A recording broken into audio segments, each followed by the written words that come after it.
guys are actually mutts. They are a cross between a Percheron and Belgian draft horse. You can tell the difference between a Percheron and Belgian because of their coloring. The Belgians are a very beautiful light brown, and the Percherons will be black, white, or a darker brown. These guys are known as bays, however. They are very beautiful, I think so. We do not have any Clydesdales on the island. A lot of people ask me that. But that is because those guys are bred for show and not actually to pull. And so their ankles are really weak and they couldn't do this kind of work. So up on the left here is Dow's Market. Dow's Market is the oldest family-owned grocery store in America.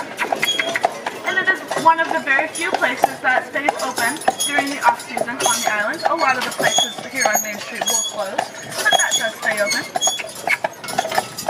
So over on the right here is Marquette Park. That is Father Jacques Marquette there in the middle. Father Marquette was a French missionary during the late 1600s. He came to the island to convert the Native Americans to Catholicism.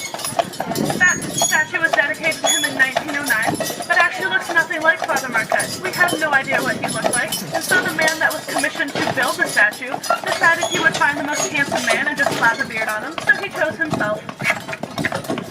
But before this was a park, this was actually the stable. Man, get up there! This was actually the stable yard and garden for the soldiers garrison up there at Fort Mackinac. Fort Mackinac is the large white structure up there on your right. That is the last point of interest on this tour. Come on, boys, get up there! They're being very lazy today, I apologize. Fort Mackinac is one of two Revolutionary War forts left in America. The other one is in St. Augustine, Florida. On the right here is American Fur Company retail store. That is where in 1822, a man by the name of Alexis St. Martin accidentally shot himself in the stomach. I'm not entirely sure how you accidentally shoot yourself in the stomach, but yeah. So he was able to be miraculously saved by a man called Dr. William Beaumont. Dr. Beaumont was a post physician up there at Fort Mackinac, and his sewing skills weren't up to par though, because Alexis St. Martin was left with a $half-dollar size hole in his stomach, and if he stood at the wrong angle, his lunch could often fall out. But it was through this hole that Dr. Beaumont was able to discover the digestive system. Alexis St. Martin couldn't continue his job as a fur trader with the hole in his stomach, so he signed a contract with Dr. Beaumont, saying that he would be his guinea pig for the rest of his life.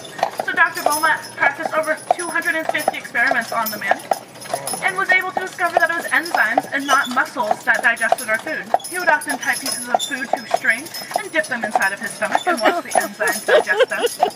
I love saying that story. It's always so gross. Over on the right here is the United States Postal Office. This is the most unique post office in the nation because it has never delivered a single piece of mail. Rain or shine, all the islanders have to come down here and pick up their own mail from the P.O. boxes. We do have street numbers on the houses, but those are for the emergency vehicles only. Over to the right is the Stewart House City Museum and the Community Hall office. This is where John Jacob Astor housed his fur empire. John Jacob Astor had an enormous fur empire centered right here on the island, and it was stored over there in that warehouse to the right. Manny, get up there. John Jacob Astor was able to trade over $3 million worth of fur in 1 year. That is about $52 million.